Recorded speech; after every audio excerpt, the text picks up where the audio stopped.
Hi, and welcome to Dr. V's AP Chemistry webcast. The focus of this webcast is formal charge. Formal charge is something that chemists will occasionally use when they're looking at molecules, especially if there's more than one way to draw the molecule, and use it as one way to evaluate the importance of that molecule to the overall structure. What I'd like to do in this webcast is to review the rules for assigning formal charges. You're going to find it's very, very easy if you've not done it before. And go through some practice problems and look at several different species and assign the formal charges to all of the atoms. And then finally, use this information to determine when there's more than one non-equivalent structure, which one seems to be most appropriate based just on formal charge arguments, all right, which may or may not be the whole story, but it's something in this context that AP Chem students are often asked to do. Say on a unit test in bonding, you might be asked to do these kinds of questions. So to calculate formal charge is actually quite easy. Formal charge is the number of valence electrons minus the number of lone pair of electrons minus the number of bonds attached to that particular atom. All right, one thing to make sure of when you're doing these problems, make sure your Lewis structure is correct. You want to have a correct Lewis diagram for the molecule before you start doing this. Also, in case you've forgotten to find the number of valence electrons that a neutral isolated atom of that element would have, it's either the group number or the group number minus 10. So it should be a number between 1 and 8. And then again, the number of lone pair of electrons minus the number of bonds. That's really the easiest way. Other people explain it in other ways, but I like my way.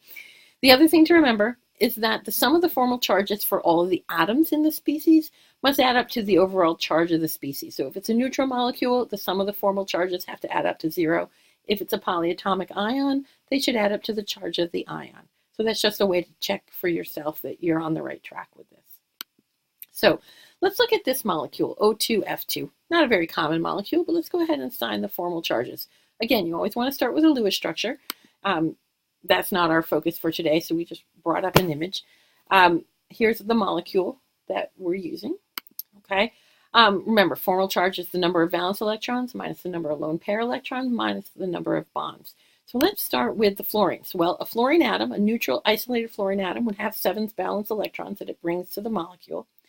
And then if we look at either fluorine in the structure, there are 6 lone pair electrons around it. And then there's 1 bond. So 7 minus 6 minus 1 is 0. Each fluorine has a formal charge of 0. And technically what you should write is a little circled 0 above each fluorine. For the oxygens, a neutral oxygen atom has 6 valence electrons. Each oxygen atom in this molecule has 4 lone pair electrons, non-bonding electrons attached to it, and each oxygen is participating in 2 bonds. So 6 minus 4 minus 2 is the formal charge of 0. So every atom in this molecule has a formal charge of 0. Basically what we're saying here, the sort of the physical meaning of formal charge, which is really just an electron bookkeeping method, is that they're sort of all breaking even. They get as much use of valence electrons as they brought to the molecule before they bonded. And that's really kind of what formal charge is. It does not mean that the atoms are charged or ions or anything like that. It's really just relative share of the electrons compared to what they brought. Let's look at the this polyatomic ion. Here's its Lewis structure. All right. We've got 3 different elements here. We've got an oxygen, a chlorine, and a nitrogen. Okay, so we're going to go through the same process. All right, so let's start with the oxygen. Okay, an oxygen atom brought 6 valence electrons. All right, there are 6 lone pair electrons attached to that oxygen, and it's got 1 bond. So the formal charge of the oxygen in this polyatomic ion is -1. If we go to the carbon, all right, a neutral carbon atom has 4 valence electrons. There are no lone pair electrons on this carbon, and there are 4 bonds on this carbon, so the carbon here has a formal charge of 0. And the nitrogen, a neutral isolated nitrogen atom would have 5 valence electrons. There are 2 lone pair electrons attached to it, right? You can see that lone pair. And there are 3 bonds for this nitrogen, and so its formal charge is 0. Now, the other thing to notice is that this is a polyatomic ion, and the overall charge of the species is -1, and the sum of the formal charges is -1. So that's good. We haven't made any major mistakes here. All right, so we're in good shape with that.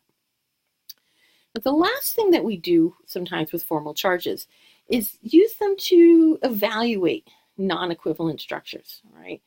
If you have several different structures for the same formula, you want to pick structures where the formal charges are as close to zero as possible if you have a range. And if you're going to have negative formal charges, they should belong on electronegative atoms as opposed to atoms that aren't quite as electronegative. So these are the two guidelines that you use when you're comparing non-equivalent structures. So let's go through an example of what we mean by this. Right? So here are three forms for an NNO molecule, right? Where the triple bonds are in different locations, or we have two sets of double bonds. And we can go through and the whole process and calculate all the formal charges. Let's start with the left-hand molecule. All right, the first nitrogen has a formal charge of 0. The middle nitrogen ends up with a formal charge of 1, right? And the oxygen has a formal charge of -1.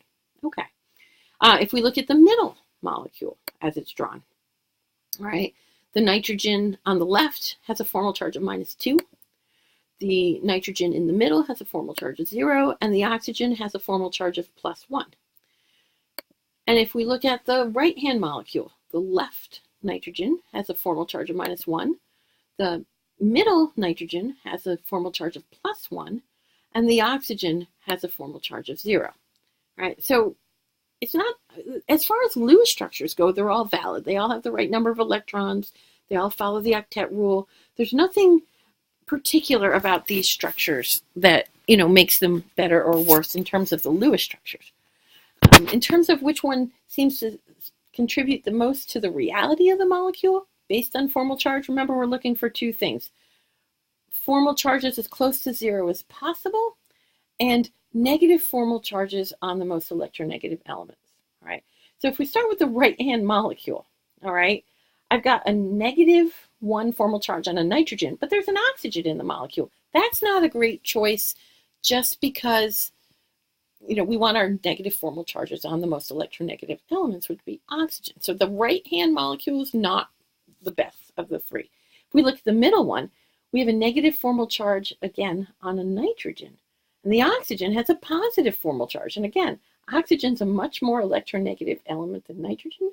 So this middle molecule is also not optimal.